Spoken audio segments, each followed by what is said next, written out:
कल्पना कीजिए एक माँ की गोद में नन्हा सा 9 महीने का वो फूल जो सर्दी की हल्की ठंड से लड़ रहा था। लेकिन अंधविश्वास के काले बादलों ने मानो सब कुछ तहस नहस कर दिया।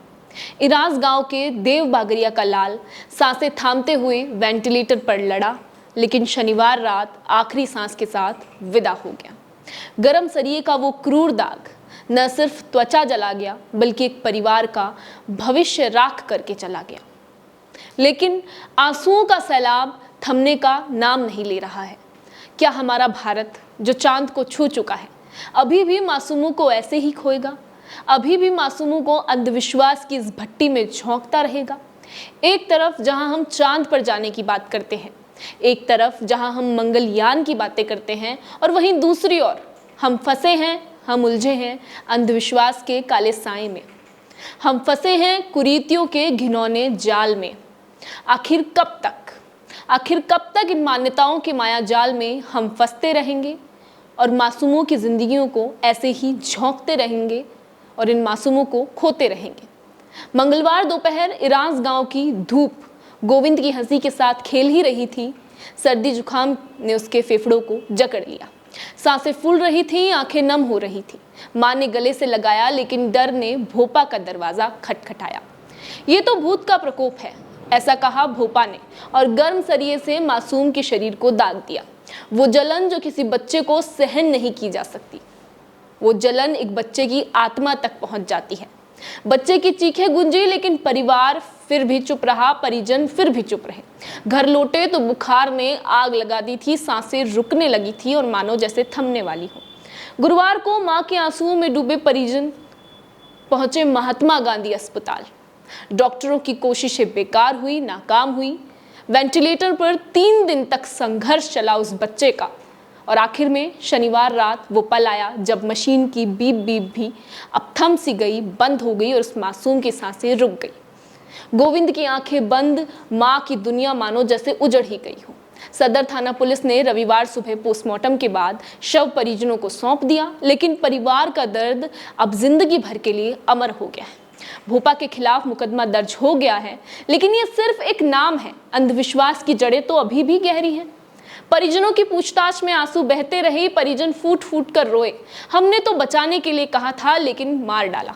ऐसे शब्द थे परिजनों के उस मां के। राजस्थान में हर साल सैकड़ों मासूम ऐसे ही खो जाते हैं, ऐसे ही अंधविश्वास के अंदर समाहित हो जाते हैं। एक भोपा, एक दाग और अनगिनत आंसू। क्या ये चुप्पी अब टूटेगी? क्या हम यूं ही बच्चों पर क्रूरताएं झेलते रहेंगे? हमारा भारत जो चंद्रयान 3 ने चांद पर तिरंगा फहराया, मंगलयान ने लाल ग्रह को छू लिया, एआई ने गांव के डॉक्टर बनने का सपना सच कर दिखाया, लेकिन इराज के इस कोने में जहां गोविंद की हंसी अभी भी गूंजनी बाकी थी, उसका खेलना बाकी था, उसका जिंदगी को देखना बाकी था, अंधविश्वास ने मानो उस परिवार का सब कुछ छीन लिया। गोविंद तो बस एक चेहरा है, एक उदाहरण है। वो चेहरा जो आपकी बेटी हो सकती थी, आपका बेटा हो सकता था, या आपका कोई अपना भी हो सकता था। सोचिए, उस माँ की गोद आज खाली है, पिता की आंखें नम है। विज्ञान चीख रहा था कि सर्दी होने पर तुरंत डॉक्टर से मिले, वैक्सीन का सहारा ले, लेकिन दाग का जहर तो फैलता जा रहा था। अंधविश्वास का मायाजाल मानो फैलता ही जा रहा था, वो जहर जो नन्हे दिलों को तोड़ देता है। क्या हम गोविंद जैसे मासूमों की पुकार को सुनेंगे? क्या हम ऐसे बच्चों की पुकार को सुनेंगे? शिक्षक स्कूलों में विज्ञान की रोशनी फैलाते हैं, समझाते हैं कि अंधविश्वास के जाल में ना फंसें। सरपंच गांव में जागरूकता के दीप जलाएं। बेटी बचाओ को तो अपनाना ही है, इसके साथ अपनाना है अंधविश्वास मिटाओ और मुस्कान बचाओ। आज एक संदेश वायरल करें, कल एक जिंदगी थाम लें, क्योंकि हर मासूम की सांसें हमारी जिम्मेदारी है। हम सभी को एक साथ मिलकर समाज की इन कुरीतियों को और मान्यताओं को जड़ से उखाड़ के फेंकने की जरूरत है।